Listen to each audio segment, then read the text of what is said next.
Levitikosy toko 12. Ary Jehovah niteny tamin'i Mosesy ka nanao hoe: mitenena amin'ny Arona sy ny zanany mba hitandremany amin'ny tsy hanan-kekeny ny zava-masina izay hamasiny ny zanak'Israely ho ahy, tsy hanamavony ny anarako masina. Izany Jehovah. Lazao aminy hoe: izay rehetra maloto amin'ny zanakareo hatramin'ny taranakareo faramandimby nefa manakaiky ny zava-masina izay hanamasina ny zanak'Israely ho an'i Jehovah, dia ho fongorina tsy ho anatrehako. Izany Jehovah. Na iza amin'ny taranaky Arona no boka na marary mitsika dia tsy hihinana ny zava-masina mandra-pahadioany. Ary izay rehetra mikasika izay maloto amin'ny paty na izay lehilahy ny halaniny azy na izay mikasika izany dia aloto mandra-paharivany andro ka tsy hihinana amin'ny zava-masina raha tsy mandro amin'ny rano. Ary rehefa milentika ny masoandro dia adio izy, ka vao izay no mahazo mihinana amin'ny zava-masina satria fihinany izany.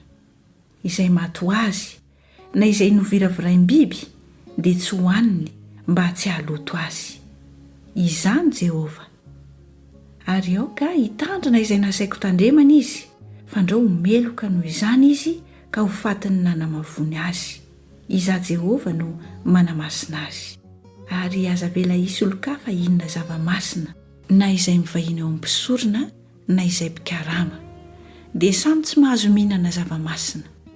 Fa raha misy olona no vidin'ny mpisorona dia azo mihinana amin'izany ihany izy, ary ny omby-keliny azo mihinana amin'ny fihinam-pisorona koa.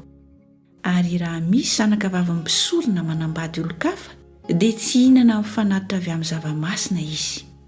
Fa raha misy zanakavavim-pisorona mativady na efa nisaorana ka tsy manan-janaka ary mody any an-trano indrainy izy, toy ny fonizim-bola kely, dia mahazo mihinana ny fihinan-drainy ihany izy, dia aoka tsy hisy olo-kafa hihinana izany. Ary raha misy olona mihinana tsina amin'ny zava-masina dia honerany ny zava-masina ka homeny ny mpisorona sady ampiny ho tonga avy fahenina. Ary aoka tsy hisy hametavetany zava-masina zanak'Israely izay ateriny ho an'i Jehovah na ahatonga ota aman-keloka noho ny nanany zava-masiny, fa iza Jehovah no manamasina azy.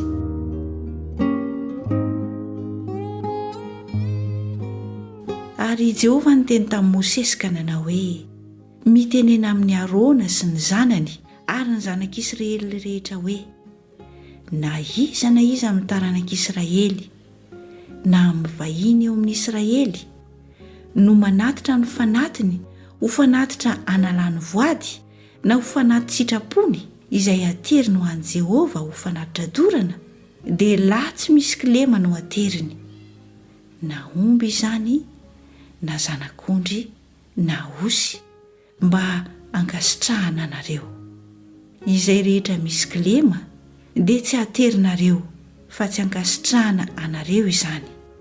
Ary raha misy manatitra fanatim-pihavanana ho an'i Jehovah na ho fanatitra hanalany voady na ho fanaty sitrapo, na omby izany na ondry na osy, dia ny tsara izay tsy misy kilema na kely akory aza no hateriny mba hankasitrahana azy.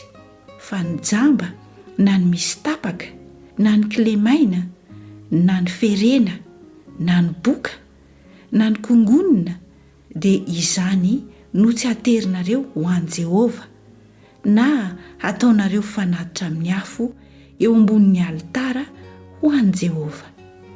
Na omby na ondry na osy izay misy sampona dia azonao aterina ho fanaty sitrapo, fa raha atao fanatitra analam-boady dia tsy hankasitrahana izy. Izay voaporitra na voatoro na voamboatra na voadidy ho afaka ny vihiny dia tsy azonareo aterina ho an'i Jehovah, ary aza manao izany eo amin'ny taninareo. Ary raha misy entin'olona hafa firenena aza izany zavatra izany dia tsy azonareo aterina ho an'Andriamanitrareo, satria efa simba izy ka misy kilema, tsy mba hakasitrahana anareo izany.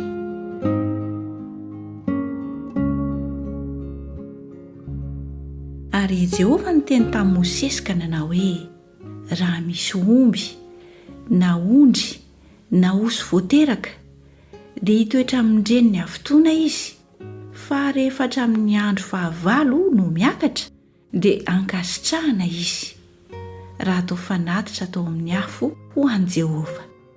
Ary ny omby vavy na ny ondry vavy na ny osy vavy dia tsy hovonoanareo indray andro izy sy ny zanany. Ary raha mamono zavatra atao fanaty mpisaorana ho an'i Jehova ianareo dia amin'izay ankasitrahana anareo no amonoanareo azy, amin'izany andro izany ihany no hinanana azy, fa aza melana ho tramaraina. Izany Jehova. Ary hitandremo mididiko ka araho izany. Izany Jehova. Ary aza manamavo ny anarako masina fa ho amasinina eo amin'ny zanak'Israely aho. Izany Jehova, izay nitondra anareo nivoaka avy tany amin'ny tany Egipta mba ho Andriamanitrareo no manamasina anareo. Izaho no Jehova.